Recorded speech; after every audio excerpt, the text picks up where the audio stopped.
do yourself a favor so that you can understand the full picture of what's going on. Watch I24 News so that you can see how the Israeli people are being propagandized up the wazoo. I mean, my God.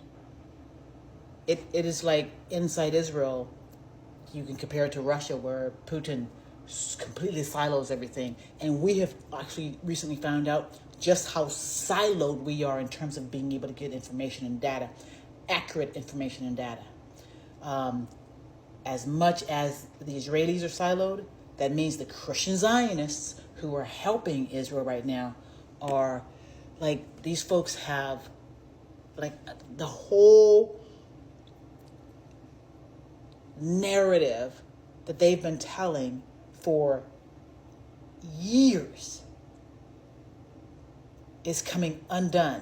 And like, we're all seeing it for what it is. And you will see it for what it is if you go and watch I24 News. You put it on. Don't react immediately. Watch it for about a week so that you can understand the narrative that they're telling. That's what I did. I watched it for about a week or so, and I came away with this understanding. One, they don't really care what happens to Americans. They wanted Trump, and they were okay with a dictator being elected into our country.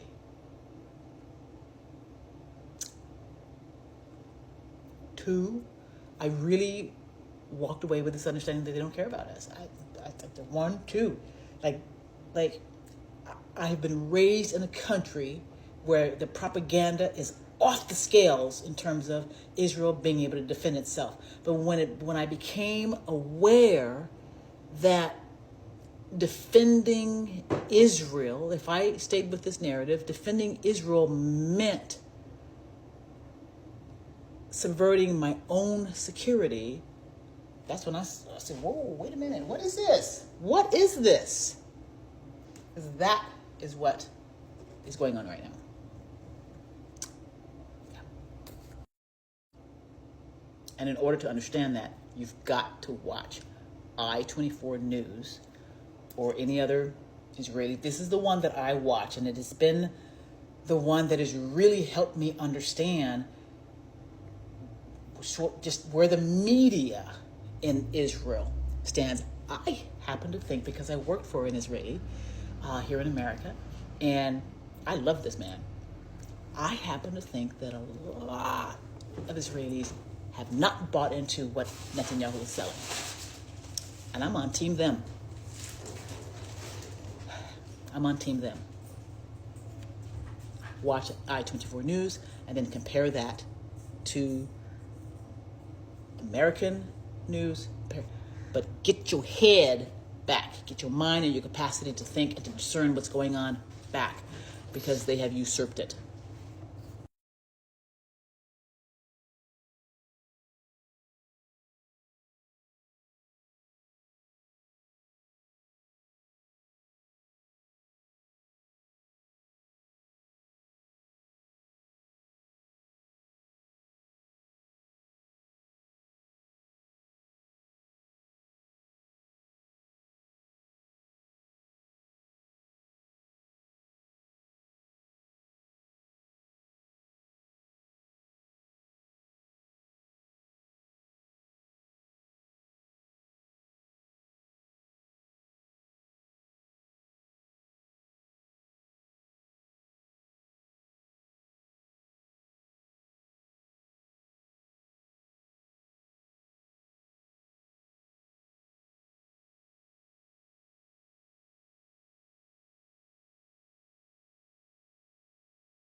One factor that tends to be underestimated, I think, is Christian Zionism.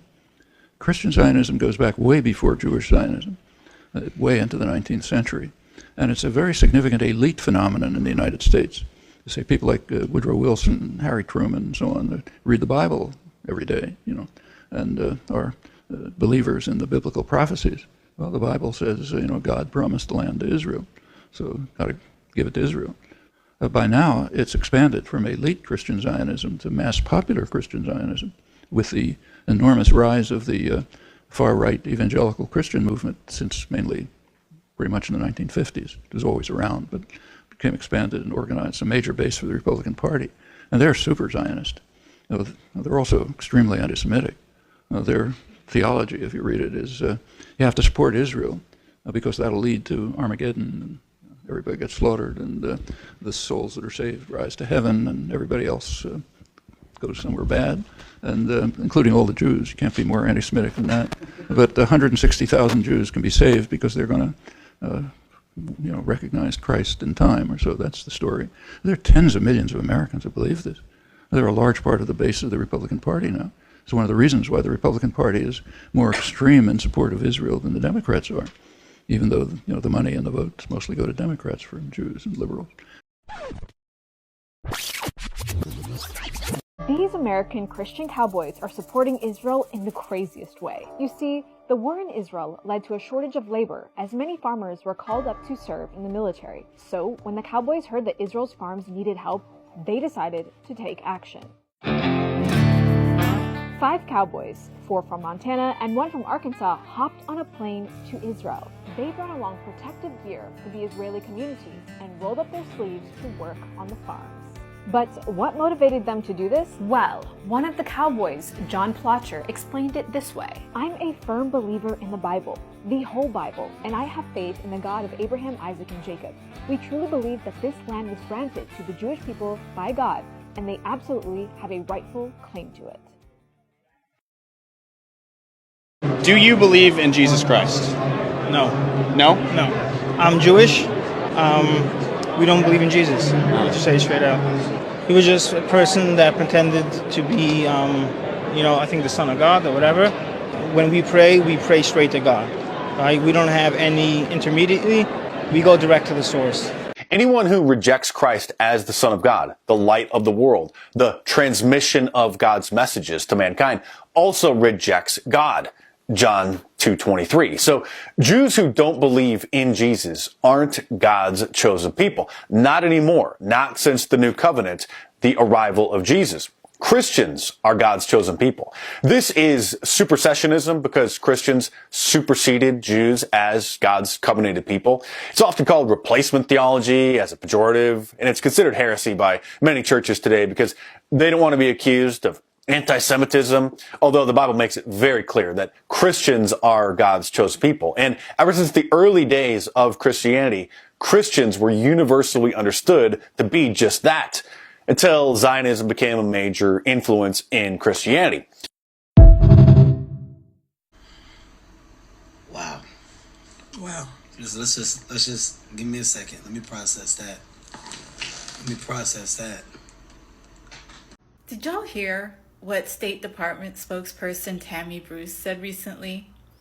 She was interviewed by I24, which is an Israeli news channel.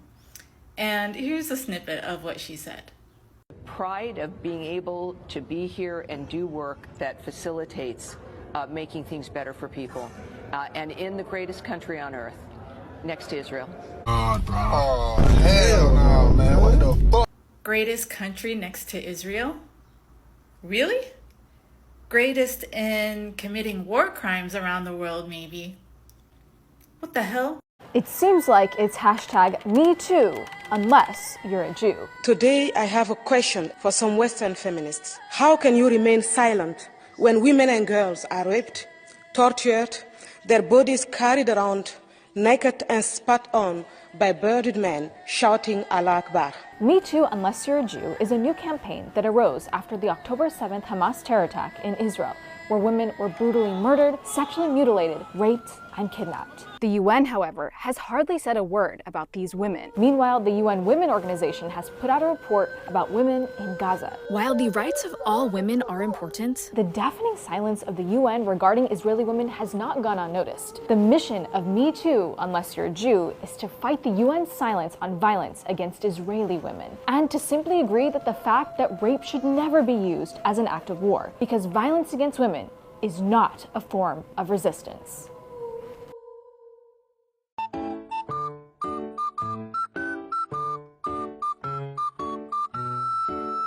Here's a propaganda trick that they've been using successfully for decades. You may not have noticed it before, but I promise you, once you know what to look for, you will see it everywhere and you will never be fooled by it again. It's called hijacking a slogan, and it only requires 3 simple steps. Step 1, they take one of our slogans that have been around for a long time. Step 2, they reinterpret it to give it a negative meaning, usually violent or extreme. And then step 3, they try to shame us for using it, try to get it censored, and try to get it banned. Let's see some examples. The first and most obvious one of the past 30 years has to be Allahu Akbar. God is great. One of the most often repeated phrases that a Muslim uses in every single one of our prayers. We use it when we celebrate. You might ask, well, how can they take something so beautiful and turn it negative? Well, they did. 30 years of Hollywood, news media, propaganda, comedy, all of it associating the beautiful phrase of Allahu Akbar with negativity, terrorism, extremism, suicide bombing, you name it. That wasn't accidental. It was 100% intentional and targeted. It is propaganda. They give your beautiful slogan a new meaning, a negative meaning, and then go on a campaign to delete it and cut you off from your roots. Example number 2, what we're seeing today with "From the river to the sea, Palestine will be free." This is a slogan that has existed for decades. You can look it up yourself. It is a slogan about freedom. And now they're trying to reinterpret it and tell us what we're supposed to believe. And since that meaning is bad, I'm going to go ahead and tell you can't use it. Like the sheer audacity of it, the sheer arrogance, and the sheer attempt at subjugating other people. Since when does calling for the freedom of a people mean that you want to harm another people? But that's how they do it. And then tell you, hey, since we think it means a bad thing, and they don't actually mean that. They don't actually think that. They just want to control what you're allowed to say and what you're not allowed to say, what you're allowed to think and what you're not allowed to think. This is how they erase your identity slowly. They know that if they cut you off from your roots, you will have no heritage and you will have no source of strength. Don't fall for it. The examples are endless, and you can see some of them here and in the captions, inshallah. I want you to look for this example in the past. What are some things that they have associated with negativity and then made you and me self-censor and disconnect from that stuff out of fear of being associated with extremism, violence, negativity, terrorism, etc.? I wonder how they've been successful in this and how we can start to undo that and reclaim our own meanings and our own beliefs. And I wonder if we're going to be strong enough and wise enough to avoid falling for this in the future. Stay strong and don't become anybody's donkey. You left Melbourne to come and fight. I mean, there's a huge difference between Melbourne and Gaza. We can agree on that, right? Easy. Why? Why did you decide to do that? To look after our people. Everyone saw what happened, 7th of October, and all we can do is try our very best to make sure it doesn't happen again. And tell me, how was the feeling? Good feeling, yeah. How long have you been in Gaza? Good feeling. Been in for a few weeks now. It's a bit nuts, but it's a great place to be with our friends. Everyone looking after us and doing meaningful work. Nothing better. And what do you have? Any message to the world that is watching this war? We can do the best that we can. We work to the highest standards that we have, and we follow all the rules that are in the book. And whatever else happens is Hamas's fault, as far as we're concerned. Any message for the Israeli people? For the Israeli people, what's written on my Ratzua here, Am Yisrael Chai Vechazak. Am Yisrael Chai Vechazak. I think it's the best way to finish this video. Bro, keep yourself safe. Keep everybody safe. Thank you. Watch yourself. We love you guys. What? Bro, what are you talking about, man? Huge part of the story of October the 7th was based on explaining away the results of the implementation of the Hannibal Directive. Hamas surely murdered people, mostly with gunshots, rifle shots, and grenades, handheld grenades, things like this. Well, who blew up this whole house full of people? Yeah. An Israeli tank did. Right. Who blew up all these cars? Israeli helicopters. But they had to put all that on Hamas. So they showed all this destruction. They said, oh, they tied up this family and then set them all on fire. And they cut off the heads of all these babies. And they elaborated all of this stuff. There was one baby that was killed by a gunshot through a door. Which is horrible. Which is horrible. Absolutely horrible. And it was apparently a Hamas member who fired the shot and killed that baby. But what did they say? They claimed that there were 20 babies had their heads cut off, and then they were hung from a clothesline. They said that a woman, and this actually happened in the Dar Yassin massacre in 1948, the Israelis did this to Palestinians, cut the woman's stomach open and killed her baby. That is a real story from what the Israelis did to the Palestinians. They lied and said that the Palestinians did that to them. Another story, true, from the Nakba. They took a man's baby and threw him in an oven. And they used that story that the Israelis had done to the poor Palestinians and pretended that the Palestinians had done that to them. So in other words, instead of just saying, oh my God, Candace, it was horrible. All these people were killed. Civilians were shot in their own homes, in their cars on the road. Oh no. No, instead it was, they tied children up and set them on fire. They cut the heads off of babies. They blew up these houses. They blew up all these people in their cars and all this stuff. And you're correct. My ex is filled with all of these videos of what they are now doing to Palestinian children, babies that are actually beheaded, babies that are actually burned, and America just turns the cheek. Yeah, America, they call it fake. Yeah. In my mentions, every day, they go, that's fake. They're a bunch of actors. Yeah. Oh, yeah, the Gazan people right now are acting like they just got bombed. They don't have water, they can't eat, they're starving, but everyone's just conspiring to pretend that this is happening. And like everyone from the ICC to the UN to everybody who is saying that this is actually happening. The journalists that have risked their lives to get these stories out, and our Western media won't cover it. And Candace, it is like the Waco massacre every day. Imagine Bill Clinton burning Waco and then doing it again and again and again and again for a year and they're in just 3 moving months. settlers in instantly. Yeah. This was totally unplanned, guys, but we do have a group of settlers who are going to move in and take this land immediately, gratefully, and that's what they, like with Syria, just now what's happening. So this is a video of Jewish Israelis cheering as missiles come raining down on another town that's nearby, which is an Arab Israeli town called Tamra. They scream in the video, which I'll show you in a second, but it's in Hebrew. The translation is, may your village burn, may your village burn. On the village, and they're clapping and cheering. Have a look.